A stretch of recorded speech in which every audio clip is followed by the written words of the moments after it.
Hey everybody, welcome back to my channel. I'm Farah, and in today's video I wanted to show you guys 10 books that I'm really excited to get to this coming year during the Read What You Own challenge. And I was tagged by MJ from Reading This Life to share what some of my books are. And I've been seeing a lot of you do this, so I'm really excited to be part of the conversation. So the Read What You Own challenge is a challenge you make to yourself to try to get to all these wonderful books that we all have on all of our shelves and in our Kindles that we've bought and we've wanted, but we haven't gotten to read them yet because we keep, buying more, or we keep reading what other people recommend, or we just can't resist thrift stores like I do. And I know if you're watching Daniel, you feel the same way, but this is just a nice challenge to try to get to these books. So I'm going to share with you guys 5 nonfiction and 5 fiction books that I hope to get to during the year for this challenge.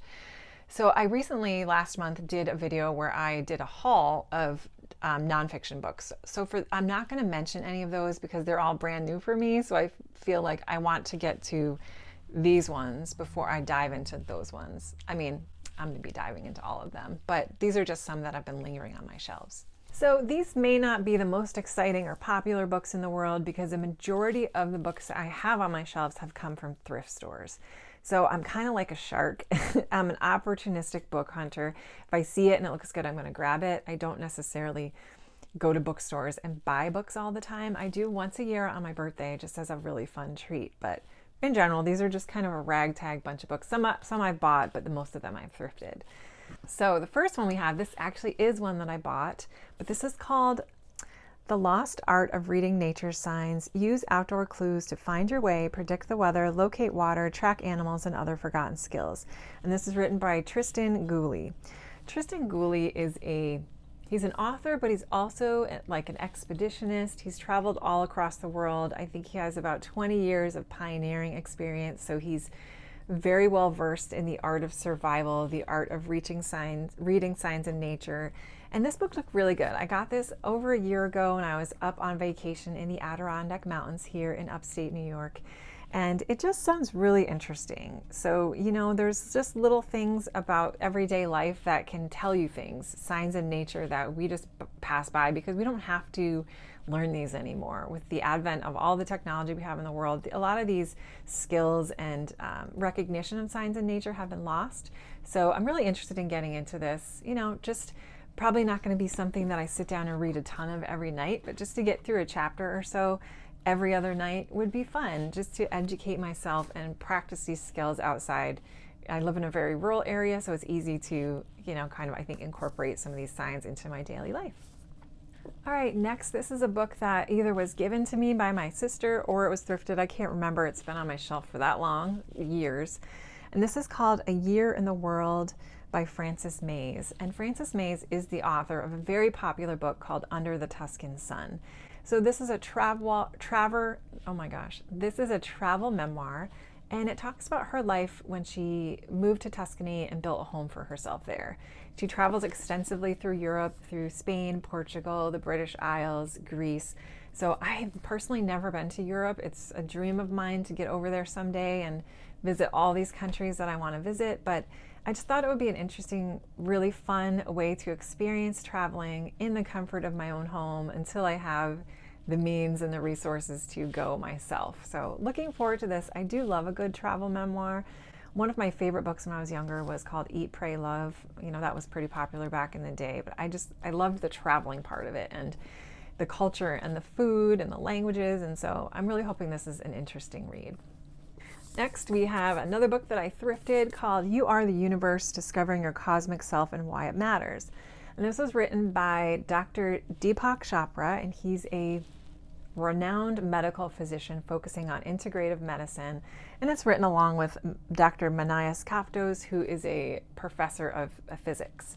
So in this book, they explore consciousness and reality and do it all from a scientific spin. I've always been interested, well, not always, probably over the past 10 years or so, I've been really interested in quantum physics and realities and consciousness and things like that. So when I saw it in the thrift store, I thought, yeah, that's definitely something I'd be interested in reading. It's been annotated by the person before me. So all the mysteries of what it means to be human, why are we here, why are we alive, what are we doing, what's the point, that's fun. I found this lovely picture of two people. I don't know who they are, but I love that. There's notes in here. So yeah, looking forward to diving into this book. I have another book by Deepak Chopra. Yeah, called Life After Death. I read this a while ago. Honestly, it was a little over my head, but I'd like to reread this again, knowing what I know now.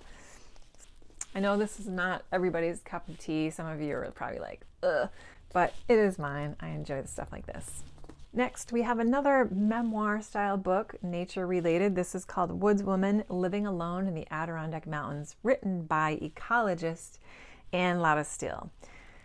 So my mother gave me this book. She knows how I am. She knows that I love nature in the Adirondacks, and she thought that I would really enjoy this. She loved it. But it follows this, again, writer and ecologist named LaBastille, who after her divorce from her husband, she picked up her stuff and she bought a little cabin in the Adirondacks, a little primitive home. And this is her story of what it felt like to live alone in the Adirondacks, to be by herself, to get used to being alone again, to find comfort within herself, to find comfort in the nature around her, how she survived, how she got involved with the local community. And because this is an area so near and dear to my heart, yeah, I was interested in picking this one up. I've had this for a couple of years, and my mom keeps asking me, are you going to read that? So yes, I'm going to read it this year. And then what top 10 list wouldn't be complete with one of my favorites? And this is Dolly Parton, Songteller. And this is her life in lyrics, another memoir. So we got a lot of memoirs going on. And I absolutely love Dolly Parton. I have loved her for as long as I can remember. I can remember watching her Christmas shows back in the 80s. It was 80s or 90s, I don't remember. You can still find them on YouTube. I'll link it below. Horrible quality, VHS level quality. But Dolly Parton, for some reason, reminds me a lot of my grandmother, who I was really, really close with. She has such a loving and bubbly personality, much like my grandmother was. So I think that's part of the reason why I love Dolly Parton so much. So this is just a beautiful book I bought at Target a couple of years ago, and it tells kind of her story, but it has pictures in it, and we learn about some of the, all the songs she's written and her stories along the way and what it was like for her. And I really enjoy Dolly Parton as a person. I'm not like I don't listen to her music all the time, but I do love her, and I follow her on Instagram still, and I just think this is going to be a fun read. So those are my 5 nonfiction books that I hope to get to next year, mixed in with all the new nonfiction I bought, scattered about.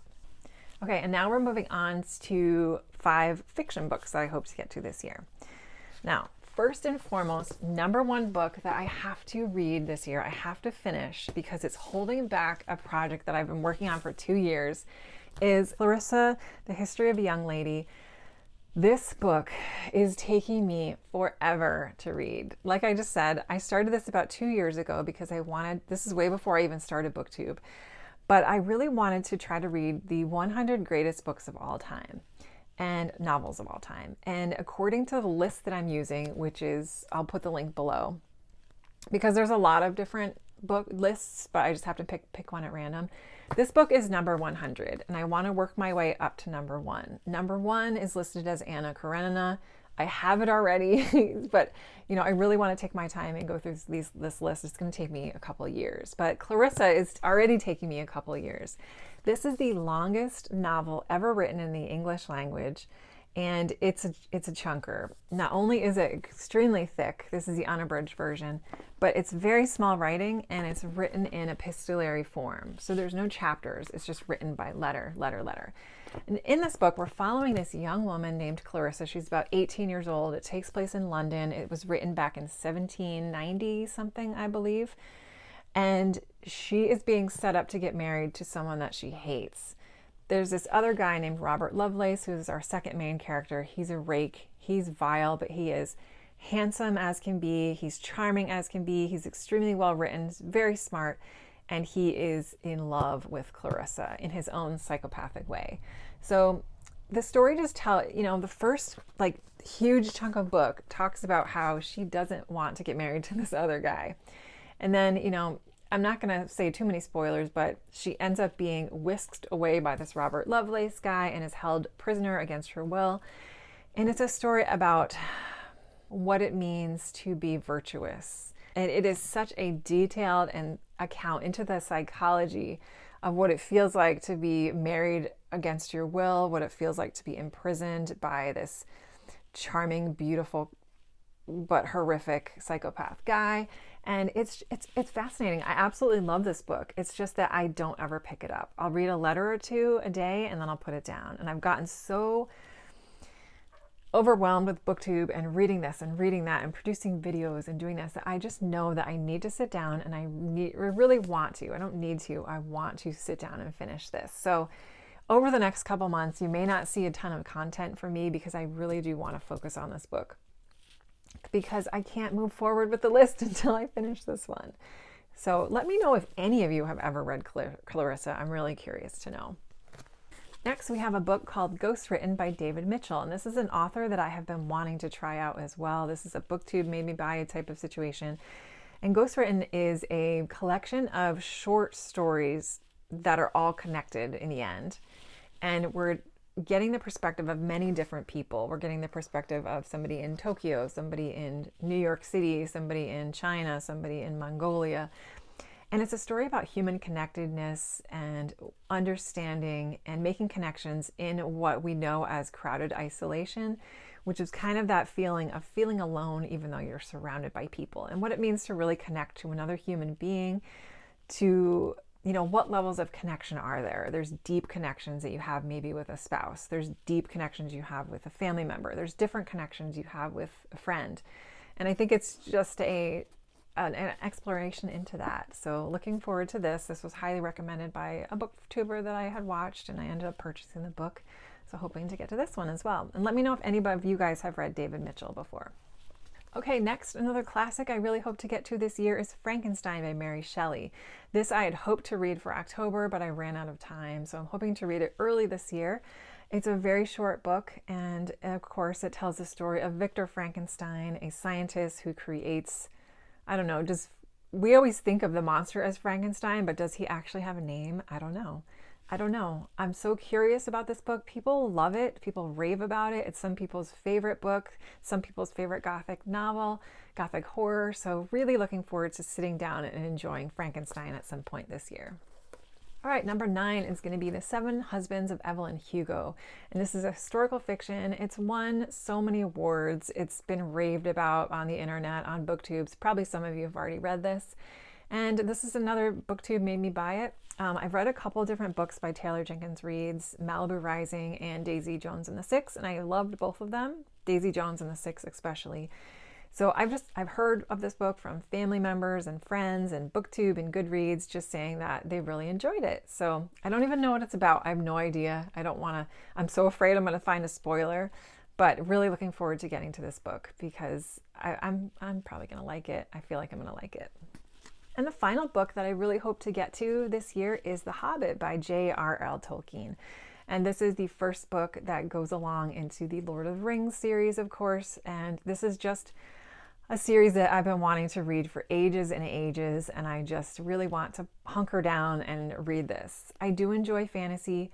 I loved the Lord of the Rings movies. They were so good. I can remember watching this as a teenager or maybe young college student. My dad was like, okay, we're going to watch the Lord of the Rings. And I was like, ugh, I don't want to watch that. Like, that's dumb.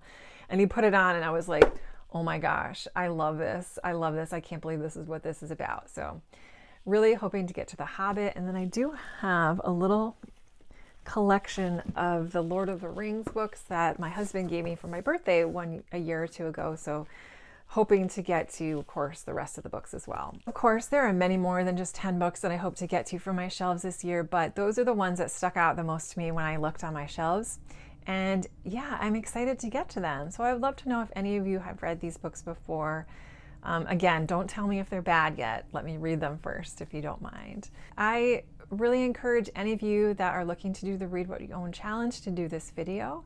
I'm not sure, a lot of people that I was originally going to tag have already done this video, so I don't know who wants to do this, but feel free, consider yourself tagged. I would love to know if you do this video and tag me for sure so I can watch it.